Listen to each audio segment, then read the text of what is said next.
Hello everyone, welcome back to my channel. नमस्ते। आज का जो विषय है वो है योगिक मैनेजमेंट फॉर शाइटिका। शाइटिका क्या है? शाइटिका एक बहुत ही खतरनाक दर्द है और जिनको है शाइटिका की प्रॉब्लम वो इस दर्द को बहुत अच्छे से, इस वीडियो को बहुत अच्छे से रिलेट कर सकते हैं।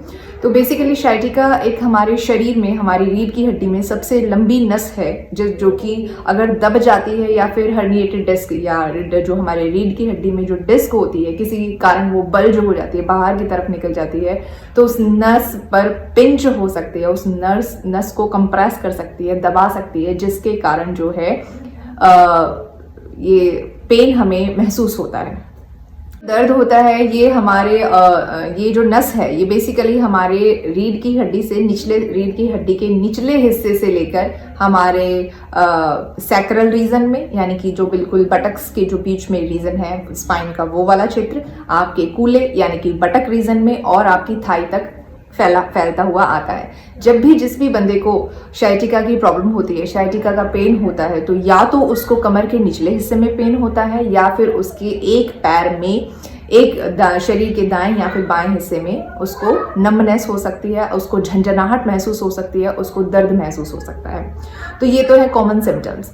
It can be mild and it can be severe. ये जो दर्द है ये कम भी हो सकता है और ये इतना खतरनाक भी हो सकता है। दर्द होता है तो आदमी वहीं ठहर जाता है। होता क्यों है, किन किन क्या क्या इसके कारण है? सबसे पहले तो ये कि अगर वो नस जो है वो दब जाती है तब ये पेन होता है। अगर हमारे शरीर जो स्पाइन है उसमें जो डिस्क है वो अगर हर्निएटेड हो जाती है, बढ़ जाती है, बल्ज हो जाती है, तो ये पेन हो सकता है। दूसरा क्या है कि अगर किसी कारणवश कोई भी आपको स्पाइनल इंजरी हुई है तो उस कारण भी जो है आपको ये प्रॉब्लम हो सकती है, शाइटिका का प्रॉब्लम आपको हो सकता है। इसके रिस्क फैक्टर क्या है? एक तो एज की वजह से बढ़ती उम्र में भी जो है हमें शाइटिका फील हो सकता है, या फिर ओबेसिटी, बहुत ज़्यादा आपका वजन बढ़ा हुआ है तो भी आपको शाइटिका जो है परेशान कर सकता है। प्रोलॉन्ग्ड सिटिंग, अगर आपका कामकाज ऐसा है कि आपको लंबे समय तक बैठना पड़ता है तो भी ये जो है आपको प्रॉब्लम कर सकता है। तो ये तो थे इसके मेजर रिस्क फैक्टर्स। मैंने आपको बता दिया है कि शाइटिका होता क्यों है और इसका जो अफेक्टेड एरिया है वो कौन सा है। हमारे शरीर का जो सैक्रल रीजन है, जो कमर का बिल्कुल निचला हिस्सा है, या तो वहां पर, या फिर इसका जो है, और ये हमारे शरीर के दाएं या बाएं हिस्से को, एक हिस्से को ज्यादा इफेक्ट करता है। यानी कि अगर किसी को शाइटिका है तो वो उसका या तो लेफ्ट पार्ट ज्यादा इफेक्टेड होगा या फिर राइट हिस्सा जो है, राइट लेग जो है ज्यादा इफेक्टेड होगा। यूजुअली लेफ्ट लेग की तरफ ये दर्द जो है ज्यादा लोगों में देखा जाता है। ये जो दर्द है ये कमर के निचले हिस्से से लेकर आपके पूरे पैर तक ये दर्द फैल सकता है।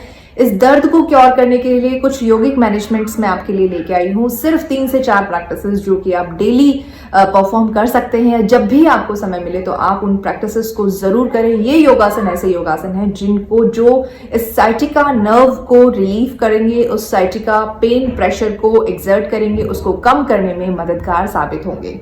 So this is very proven practices, और इन प्रैक्टिसेस को करने के बाद आपको लिटरली बहुत ही अच्छा महसूस होगा। तो वीडियो को एंड तक जरूर देखना। वीडियो अच्छी लगे तो अपने फ्रेंड्स के साथ शेयर करें, और मेरे चैनल पर नए हैं तो चैनल को सब्सक्राइब करना भी ना भूलें। वीडियो के एंड में मैं आपको बताने वाली हूँ कि किन 2 से 3 बातों का योगासन से अलग, इन प्रैक्टिसेस से अलग आपको किन 2 से 3 बातों का खास ध्यान रखना है कि अगर आप प्रैक्टिस नहीं कर पा रहे हैं किसी कारणवश तो आप ये 2-3 बातें जो है जरूर ध्यान रखेंगे। So let's begin with the practice. So first is vajrasana. Vajrasana में बैठने के बाद दोनों पैरों में और हाथों के बीच अपना शोल्डर लेवल डिस्टेंस आप बना लीजिए।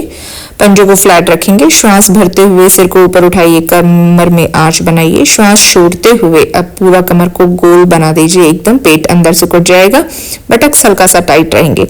फिर एक्सेल करते हुए श्वास भरें। श्वास भरते हुए फिर से आंच बनाइए। जब आप श्वास भरेंगे तो सिर ऊपर रहेगा। श्वास छोड़ेंगे तो आपको कमर को पूरा गोल बना लेना है। इसको बिल्ली की तरह आपका शरीर का आकार बन जाता है। इस स्टेप को आप 3 बार कम से कम दोहराएंगे। नेक्स्ट स्टेप है पिजन पोज। दूसरी प्रैक्टिस जो है वो करनी है पिजन पोज, और ये सबसे दी बेस्ट प्रैक्टिस है शाइटिका को ठीक करने के लिए, शाइटिका के पेन को रिलीफ देने के लिए। पहले राइट लेग को आप फोल्ड कर लीजिए, इस तरीके से मोड़कर बैठ लेंगे और पीछे जो लेफ्ट लेग है उसको एकदम सीधा रखेंगे। दोनों हाथों को जमीन पर रखना है और फिर ठीक इसी प्रकार आप दूसरी तरफ से भी इसको दोहरा जाइए। कम से कम आप 10 सेकंड तक इसमें होल्ड रखें। क्षमता अनुसार करना है, धीरे धीरे करेंगे तो बहुत ही आपको करने के बाद, तुरंत करने के बाद बहुत अच्छा फील होगा। थर्ड प्रैक्टिस जो है वो है भद्रासन। भद्रासन में भी जो आपकी पेल्विक जो ग्रोइंग रीजन है वो काफी ओपन होता है और जो मसल्स पर और जो नसों पर टेंशन होती है वो काफी हद तक कम हो जाती है। तो Bhadrasana is also the best asana to relieve the sciatica pain. इस तरीके से दोनों पैरों को, पंजों को पकड़कर बैठना है आपको कुछ देर। भद्रासन के बाद आपको जमीन पर लेट जाना है और पेट के बल किए जाने वाले आसन में से भुजंगासन का प्रयोग करेंगे। सबसे पहले सिंपल भुजंग के लिए कोहनी से हथेली तक पूरा जमीन पर रखिए और श्वास भरते हुए अपने शोल्डर और सिर को ऊपर उठा लीजिए।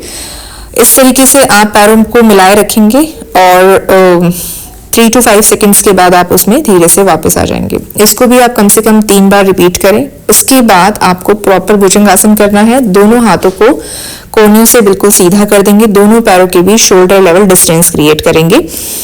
कुछ देर इस तरीके से, कई लोगों को ये डिफिकल्ट हो सकता है, लेकिन क्षमता अनुसार अगर आप फर्स्ट में कंफर्टेबल हैं तो फर्स्ट भुजंगासन ही परफॉर्म करें। फिर कैट पोज में आ जाइए, अपने राइट लेग को उठाइए और लेफ्ट हैंड को उठाएंगे, यानी कि अपोजिट लेग होना चाहिए। अगर आप राइट लेग उठा रहे हैं तो लेफ्ट हैंड होना चाहिए और लेफ्ट हैंड उठाएंगे तो राइट लेग होना चाहिए। तो इस तरीके से आपको जो ये वाली प्रैक्टिस है, ये आपके लोअर बैक को, जो डिस्क वाली जो प्रॉब्लम होती है, जिनको बैक की इशू होती है या sciatica में जो नर्व सेंसेशन होती है, उसमें ये प्रैक्टिस बहुत कारगर, बहुत अच्छे से काम करती है। तो कम से कम आप एक बार जब कर रहे हैं पोज, तो उसमें कम से कम आप मन ही मन उसको 10 सेकंड तक काउंट करें, उसमें होल्ड करें, बैलेंस करने की कोशिश करें, अपने पैर पर और हाथ पर अपने वेट को इक्वली बैलेंस रखें। So this is also the best practice. और अब मैं आपको बताने वाली हूँ स्लीपिंग पोजिशन। जब आप सोएंगे तो सोते वक्त जो लास्ट में मैं बात बता रही हूँ उसका यहाँ पर मैं डेमो दिखा रही हूँ। आपको 2 पिल्लो आपको ले लेने हैं और सोते समय आपको एक पिल्लो जो है अपने पैरों के बीच में, नीज के बीच में इस तरीके से रखना है और इस प्रकार आप सोएंगे। तो ये इसमें आपका अलाइनमेंट एकदम प्रॉपर हो जाता है और आपकी जो दबी हुई नस है, जो कमर का दर्द है, उसमें भी काफी हद तक आपको आराम मिलता है। योगासन की बात, ये प्रैक्टिसेस आपको मैंने 3 से 4 जो प्रैक्टिसेस दिखाए हैं, इनको आप रेगुलरली परफॉर्म करें। अब बात आती है कि अगर आप प्रैक्टिस नहीं कर पाते हैं तो आप क्या ध्यान रखें अपने जीवन में। ये रखना है कि आपको प्रोलॉन्ग्ड सिटिंग नहीं करनी है, आपको लंबे समय तक एक ही सरफेस पर नहीं बैठे रहना है। अपने सरफेस का ध्यान देना है कि मेरा जो सरफेस है वो काफी हार्ड तो नहीं है। अगर वो हार्ड है तो उसको किसी आप एक पिल्लो रख सकते हैं, लेकिन कई बार बाहर है या फिर हम हर टाइम तो पिल्लो लेकर नहीं चल सकते हैं। तो आपको करना क्या है, उस समय पर आप ज्यादा लंबे समय तक उस सीट पर ना बैठें। वर्क आपका ऐसा है कि बैठने वाला काम है, तो आप कुछ देर के बाद उठिए और थोड़ा सा इस तरीके से जो है ट्विस्टिंग कर लीजिए, या फिर आप इस तरीके से अच्छे से बढ़िया से ताड़ासन आप कर सकते हैं, जिससे कि आपकी मसल्स को थोड़ा सा रिलीफ मिलेगा और हैक्टिक नहीं होगा। दूसरा क्या है, आपको ज्यादा लंबे समय तक चलना नहीं है, ठीक है। अगर आप कहीं, जैसे मान लीजिए आप कहीं मार्केट में गए हैं, आपको बहुत ही हैक्टिक शेड्यूल हो गया, आपने हैवी वेट लेकर आप चल रहे हैं, तो भी आपकी जो कंडीशन है वो बहुत ही वर्स हो सकती है। आपको वजन लेकर बिल्कुल भी नहीं चलना चाहिए। जिन लोगों को sciatica या फिर हर्निएटेड डिस्क की प्रॉब्लम होती है, सामने झुकते हैं, अगर आप सामने झुक रहे हैं तो आपको ध्यान रखना चाहिए कि बहुत ही कॉन्शियसली आप अलर्ट माइंड के साथ सामने झुक रहे हैं। और सामने झुककर वजन तो बिल्कुल भी नहीं उठाना चाहिए, क्योंकि जब आप वजन उठाते हैं और कॉन्शियसली और अनकॉन्शियसली कहीं ना कहीं हमारा जो रीढ़ की जो निचली हिस्से है, जो डिस्क वाला रीजन है, उसी पर वो सारा दबाव पड़ता है और वहां पर पेन शुरू होता है, और जो कि बहुत ही वर्स्ट कंडीशन पैदा कर सकता है। तीसरी इंपॉर्टेंट बात यह है कि अगर आप सो रहे हैं तो सोते समय आप अपनी नेक के नीचे तो बहुत ही कंफर्टेबल पिलो यूज करेंगे ही, लेकिन अपने साथ में एक पिलो और रखना है, जो कि आप दोनों नीज के बीच में, दोनों पैरों के बीच में भी रखकर सोएंगे। तो आपका एक बहुत ही बढ़िया अलाइनमेंट सेट हो जाएगा, जिसकी वजह से आपका जो नर्व कंप्रेशन है वो काफी हद तक कम होगा। नर्व पर जो प्रेशर पड़ रहा है, एक्सर्ट हो रहा है, वो भी काफी हद तक कम होगा और आपको बहुत ही बढ़िया और रिलैक्सिंग नींद, रिलैक्स होकर आप सो पाएंगे।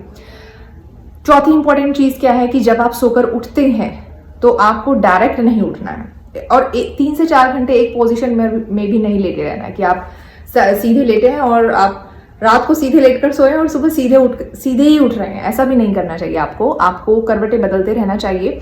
और जब आप उठते हैं तो आपको लेफ्ट करवट लेकर अपने दोनों हाथ के सपोर्ट से ही उठना चाहिए। कभी भी जिन लोगों को बैकएक का इशू रहता है या फिर साइटिका का इशू रहता है, पेन है, तो वो लोग कभी भी डायरेक्ट नहीं उठना चाहिए।